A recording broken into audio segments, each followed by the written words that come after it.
Сәлеметсіңдер ме оқушылар? Сабағымыздың тақырыбы қазақ жерінің даңқты хандары. Бүгінгі сабақта қазақ хандары туралы білесіңдер. Балалар, сендер өткен сабақта Керей ханның еліміздің алғашқы ханы болғанын білдіңдер. Керей хан хандықты басқарды, ал Жәнібек сұлтан оның кеңесшісі болды. Керейден кейін де қазақ хандығында көптеген хан билік жүргізді. Солардың бірі Жәнібектің баласы Қасым хан. Қазақ жерінің іргесін бекітті. Ендеше балалар, бейне материалға назар аударыңдар. Қасым хан қазақ хандығының іргесін қалаған Жәнібек ханның ұлы. Бала күнінен өте зерек болғандықтан, әкесі оны жанынан бір елі қалдырмай ел ішіндегі биліктің қыр-сырына үйретеді. Үлкенге құрмет, кішіге ізет көрсете білген Қасым бала кезінен халықтың сүйіктісіне айналған. Қалың ел Керей хан мен Жәнібек ханнан кейін өркендеген ел тұтқасын Қасымның ұстағанын қалайды. Алайда ел тыныштығын ойлаған Қасым туысқан ағасы Бұрындыққа жол беріп, өзі хандық жасақтың қолбасшысы болады. Бұрындық хан қазақ хандығының күшейіп, өркендеуіне үлкен септігін тигізді. Ол 20 жылдай билік еткен уақытта хандықтың шекарасы кеңейіп, ру тайпалар арасында ауызбіршілік пайда болады. Ханның сенімді кеңесшісі ретінде Қасым сұлтан ішкі және сыртқы саяси мәселелерге араласуға құқықты еді. Сол замандағы тарихшылар Қасым ханның кең байтақ жерге қалайша билік еткенін таңданыспен жазған. Оның сыры Қасым ханның қасқа жол атанған дала заңын деді. Қасым хан өз заңында қазақи ғұрып ерекшеліктерін сақтай отырып, мемлекеттілік мүддесін орнықтырды. Қасым ханға дейін шет мемлекеттер қазақ хандығын Дешті Қыпшақ даласы немесе көшпелі халық деп атап келген. Қасым хан тұсында елдің даңқы асқақтап, қазақ атауы кеңінен тарайды. Кейбір ғылыми деректерде Қасым ханның жылқы атаулыны ерекше жақсы көргендігі айтылады. Оның сүйікті тұлпарының аты Оғлан Тұрық болған екен. Шеттен келген қонақтарға қымыз ұсынып, оларға ақ сусынның пайдасын айтатын көрінеді. Қай ел деректерін алып қарасақ та, Қасым ханның мықты билеуші, әрі қайталанбас дара тұлға болғандығы жөнінде айтылады. Балалар, бейне материалдан Қасым хан туралы білдіңдер. Ол батыстағы Жайықтан шығыстағы Балқашқа дейінгі жерді біріктіріп билік жүргізді. Қасым хан билікті нығайтуда, салт дәстүр мен заңдылықтарды сақтауда ірі табыстарға жетті. Мемлекетті нығайту үшін Қасым хан заң шығарды. Заңдар жинағы Қасым ханның қасқа жолы деп аталды. Жинақ 5 негізгі бөлімнен тұрды. Мүліктік заң, жер, мал және мүлік дауларын шешу ережелері енді. Қылмыстық заң, мұнда қылмыстық істің түрлері мен оларға байланысты жазалар қарастырылды. Әскери заң, бұл бөлімде дала соғысы кезіндегі әскери міндет, жасақ құру қағидалары және әскери олжаны бөлу тәртібі айтылды. Елшілік салт ережесі бөлімінде халықаралық құқық қарастырылды. Жұртшылық заңы өзара көмек пен мейрамдарды ұйымдастыру ережелеріне арналды. Балалар, қазақ жеріне үлкен қауіп төнген кезде болды. Шығыстан жоңғарлар шабуыл жасады. Жоңғарлар қазақ жерін басып алып, жайылымға айналдырғысы келді. Шабуыл кезінде жоңғарлар аяушылық білдірмеді. Қазақтар өз жерін қорғау үшін жоңғарларға қарсы бас көтерді. Әсіресе қазақ жоңғар шайқасында Жәңгір ханның атағы шықты. Ол қол бастап жеңіске жетті. Балалар, сендер Жәңгір хан туралы білесіңдер ме? Жәңгір хан өз отанын қорғаған батыр. Ол шығыстан шапқыншылық жасаған жоңғарларға қарсы ерлікпен соғысып, Орбұлақ шайқасында 600 жауынгермен және көмекке келген Жалаңтөс батырдың әскерінің көмегімен өзінен күші басым жаудың 50 мың қолын жеңді. Бұл тарихта сирек кездесетін аса даңқты жеңіс. Бұл шайқастың қалай болғанын білесіңдер ме? Жәңгірдің қаруланған 600 жауынгері тау бөктеріне жасырынып, жоңғарлар жақындаған кезде оларға оқ жаудырды. Жәңгірдің осындай шабуылынан жоңғарлар көп адамнан айырылды.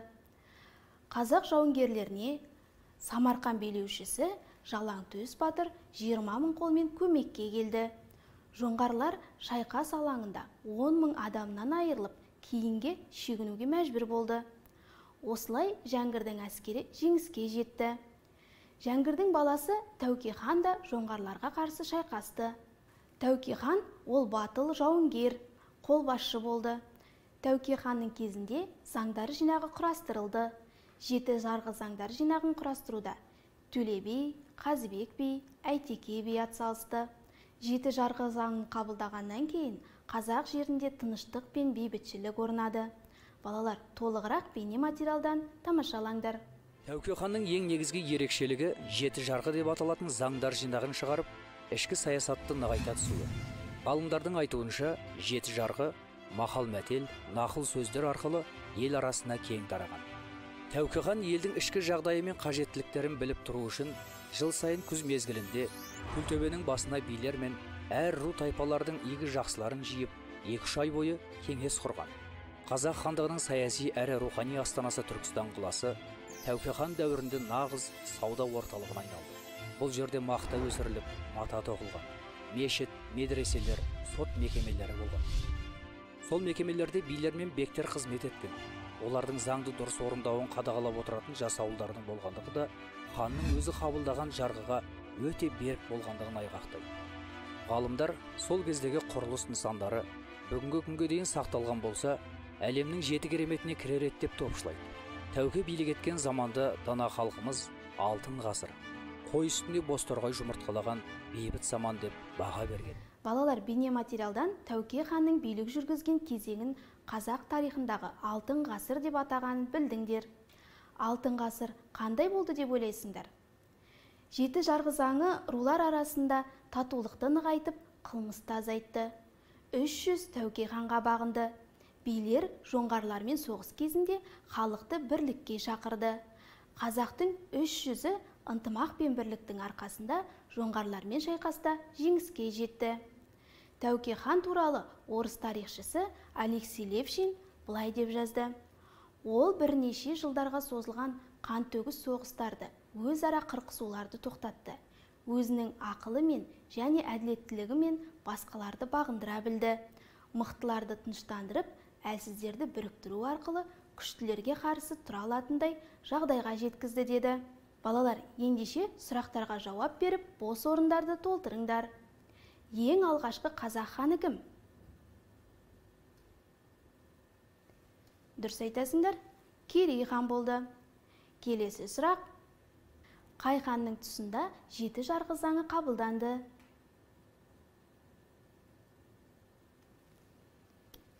Дұрыс айтасыңдар, Тәуке ханның тұсында жеті жарғы заңы қабылданды. Келесі, Жәңгір ханның кезіндегі жаудың 50 мың қолына қарсы тұрған шайқас қалай аталды?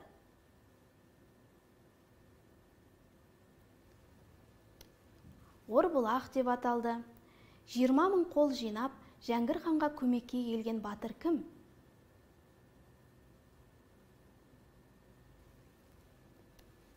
Жалаңтөс батыр. Тәуке хан тұсында шыққан заңдар жинағы қалай аталды?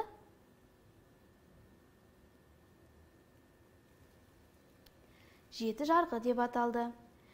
Тәуке хан билік жүргізген кезең қазақ тарихында қалай аталды?